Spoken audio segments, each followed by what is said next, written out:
guys said let it rip. Well, I'm letting it rip.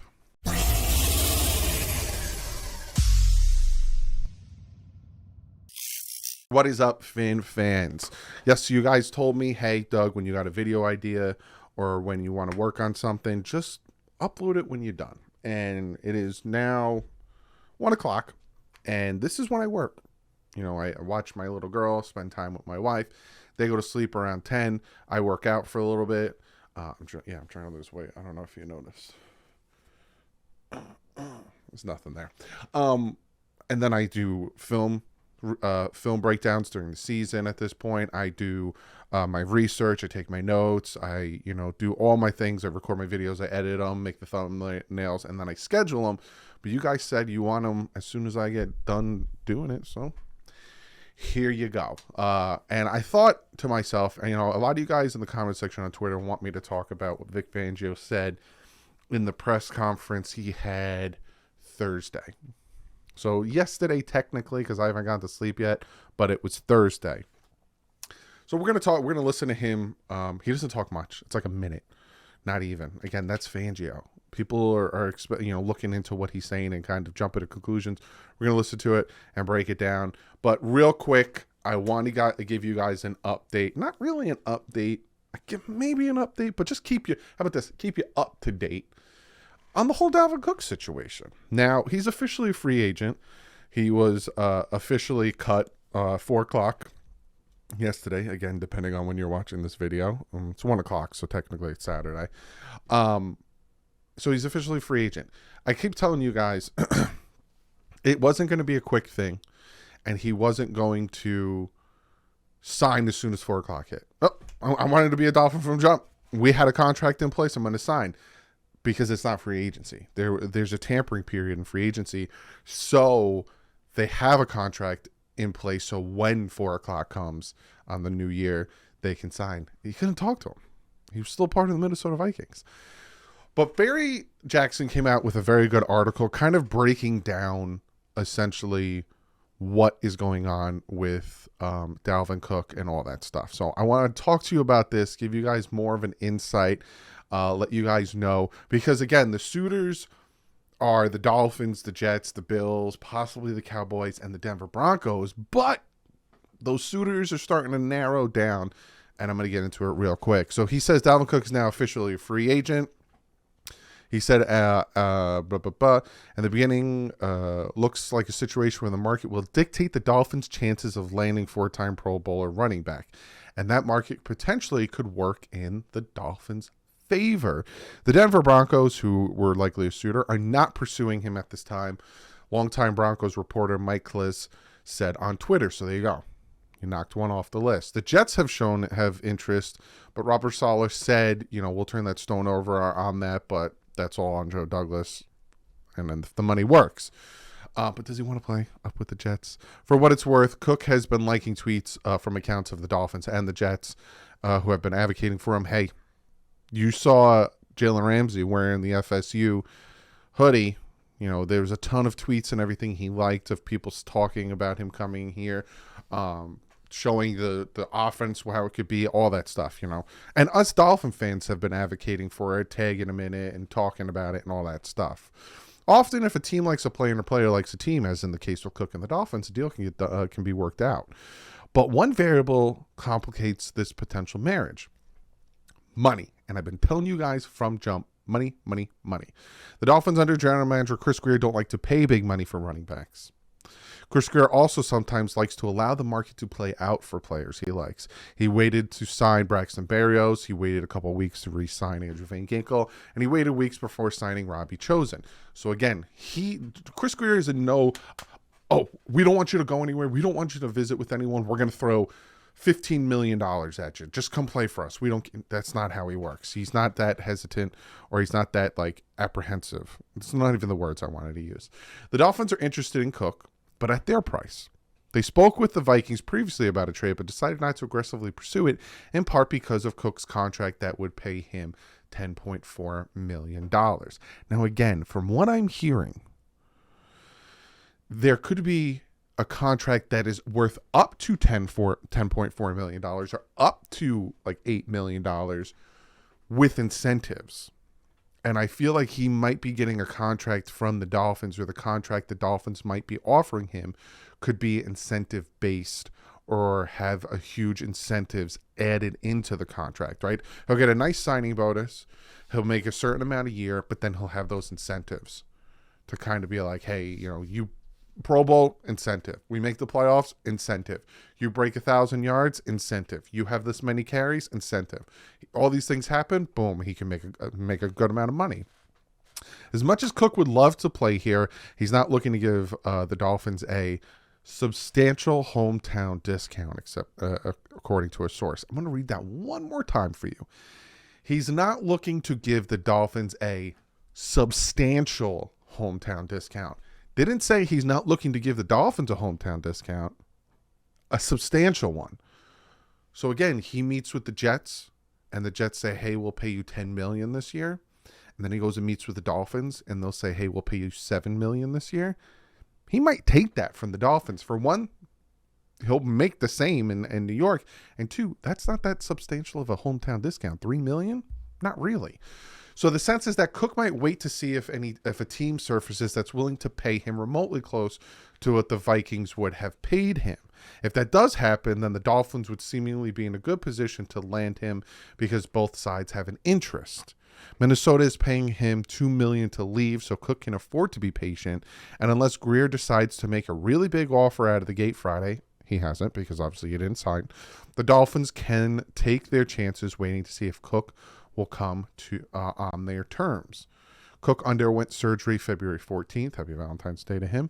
And is expected to be fine for the regular season. So again, the Miami Dolphins aren't going into training camp for another 6 weeks, give or take.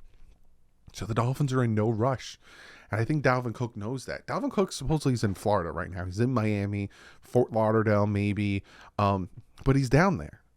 So he's there. But there's no rush for the Dolphins because they're not meeting back up until late July.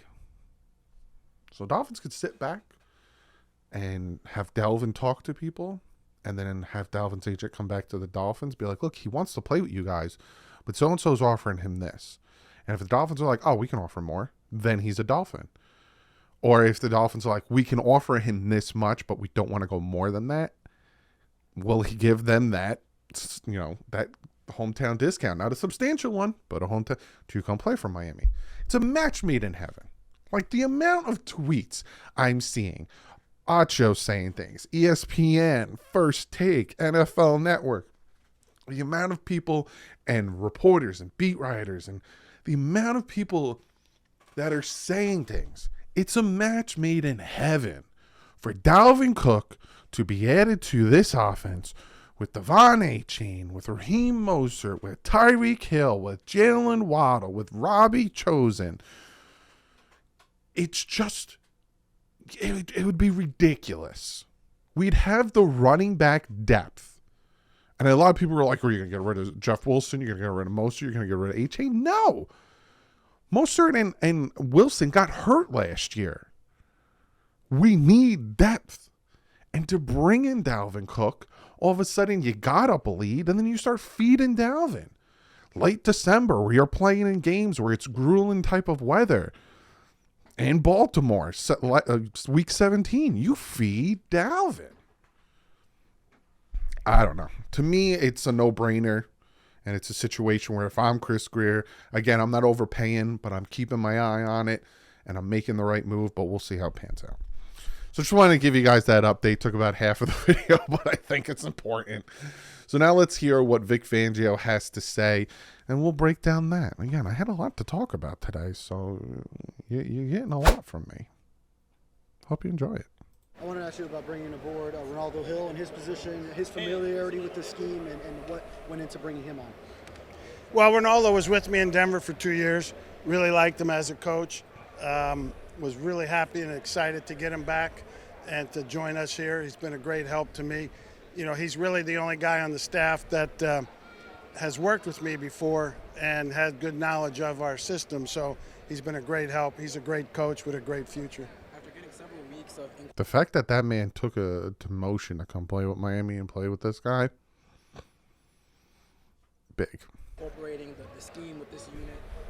What's the process over the next month or so before training camp? Maybe do you kind of throw some stuff out? You say, okay, I want to incorporate some newer stuff. How does that work for you? Well, So essentially, he's asking about the scheme and what's the process before training camp happens. Now that he kind of got an idea of the players he has, and you're gonna throw some stuff out, add things, implement things. next month or so is vacation. Okay, so I mean, but we'll be thinking about it and working about it. Yeah, we're at that process. We gave them a lot this off season. On purpose. We wanted to expose them to a lot of stuff, see what fits them, what doesn't, what looks good, what doesn't, what needs to keep being worked on. You know, these guys have done a good job picking up what we're doing. It by no means is perfect right now, but I think they have a good feel and a good foundation that hopefully we can build upon in training camp. Yeah. Now, you know, it's new. It's raw. It's new. Some of these guys have never played in this type of system. Some of these guys have played in this type of system. Again, like Bradley Chubb is very familiar with this system. I'm pretty sure that Jalen Ramsey and Xavier Howard like this system because of how that's going to work with them. But then you have other guys. Well, let's listen to what he says here. And this is where people kind of didn't like what he said and kind of got worried. So we'll just listen to what he says. But I won't neither confirm nor deny it. So with that, I'll neither confirm or deny at the beginning of this clip. Someone asked that supposedly if Gannon, the tampering thing didn't happen, you would have stayed with the Philadelphia Eagles. And he's like, I don't know. I wouldn't confirm or deny it. Like, who cares? He's with Miami. Who cares? What has been your impression when you see the players on the field of the talent that you have on defense?